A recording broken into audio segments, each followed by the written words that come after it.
Il y en a beaucoup qui se lancent dans un projet avec un optimisme, disons, un peu aveugle. On se dit, ah, on verra bien. Mais en gestion de projet, puis surtout en Six Sigma, cette mentalité-là, c'est pas mal comme jouer au casino. Ce n'est pas vraiment une stratégie.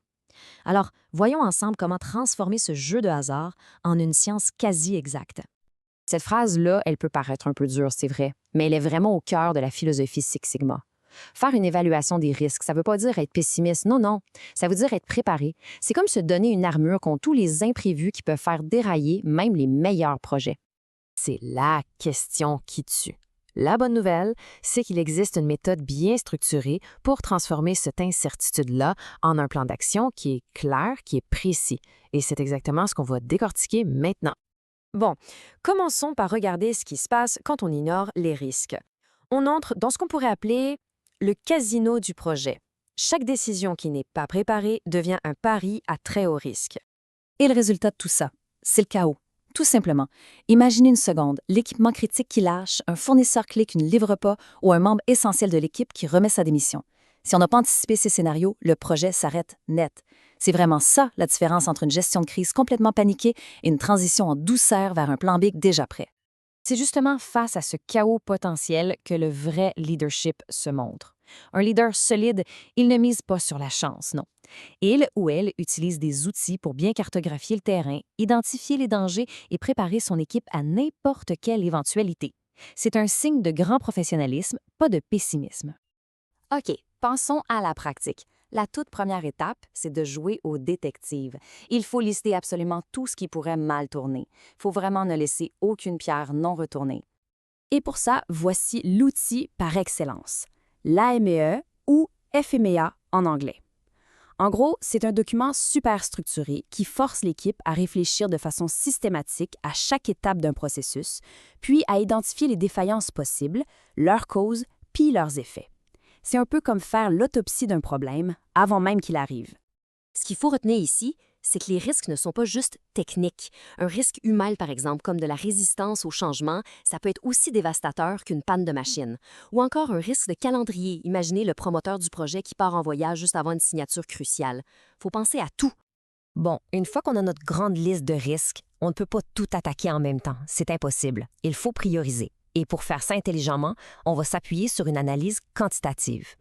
On utilise ce qu'on appelle le numéro de priorité du risque, ou NPR. C'est un score unique qu'on donne à chaque risque et qui nous dit lequel est le plus critique. C'est notre boussole pour l'action. Elle nous indique très précisément où on doit mettre nos efforts. Alors, ce score, il est calculé à partir de 3 facteurs, qu'on note chacun de 1 à 10. D'abord, la gravité, c'est quoi l'impact? Ensuite, l'occurrence, ça arrive souvent ou pas? Et finalement, la détection, est-ce qu'on peut le voir venir? C'est tout simple, on multiplie les 3 notes ensemble. Gravité fois occurrence fois détection. Le résultat, le NPR, peut aller de 1 jusqu'à 1000. Et la règle est simple, plus le chiffre est haut, plus le risque est prioritaire. Regardons l'exemple, ça va devenir super clair. Prenez le retard de livraison. La gravité, bof un petit 2. Mais ça arrive souvent, hein? On lui met un 8 en occurrence. Puisqu'on le voit venir, pas vraiment, donc un gros 10 pour la détection. Ça nous donne 160. Maintenant, la panne de serveur. Ouf, ça c'est grave, un 10 direct. Mais c'est plus rare, mettons un 5. Et on a des alertes, donc c'est plus facile à détecter, mettons un 2. Son NPR est plus bas, à 100. C'est un exemple parfait de comment le NPR peut révéler des priorités qui sont, à première vue, contre-intuitives. Et voilà, ça illustre parfaitement le résultat. Le calcul du NPR nous donne une liste de priorités qui est claire et objective. On sait maintenant que le retard de livraison, c'est notre nid de poule le plus profond, même si son impact immédiat semble moins grave qu'une grosse panne de serveur. Parfait! Maintenant qu'on sait où sont les plus gros dangers, il est temps de préparer la contre-attaque. C'est l'étape du plan d'action. Une contre-attaque ciblée puis efficace.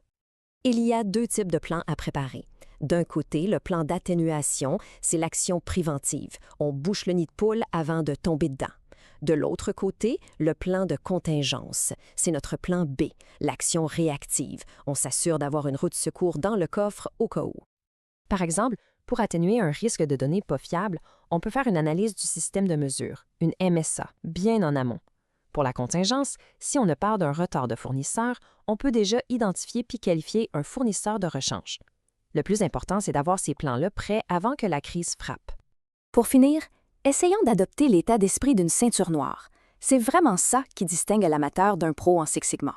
La chance, c'est pas une stratégie. Une ceinture noire, ça s'appuie sur des données, sur une méthodologie rigoureuse et sur une préparation exhaustive. C'est cette discipline qui assure le succès, pas le hasard d'un coup de dé. Voici quelques règles d'or à garder en tête. Chaque risque critique doit avoir son plan de contingence. L'AMD, ce n'est pas un document qu'on remplit une fois pour l'oublier dans un tiroir. Il doit vivre et évoluer avec le projet. Et enfin, un principe clé, si jamais deux risques ont le même score NPIR, on priorise toujours celui dont la gravité est la plus élevée. Logique. Alors, je termine avec cette question pour la réflexion. En appliquant ce qu'on vient de voir, c'est quoi ce risque, ce fameux nid de poule qui pourrait tout faire dérailler dans le projet qui nous occupe en ce moment? Juste de l'identifier, c'est déjà la première grosse étape pour le maîtriser.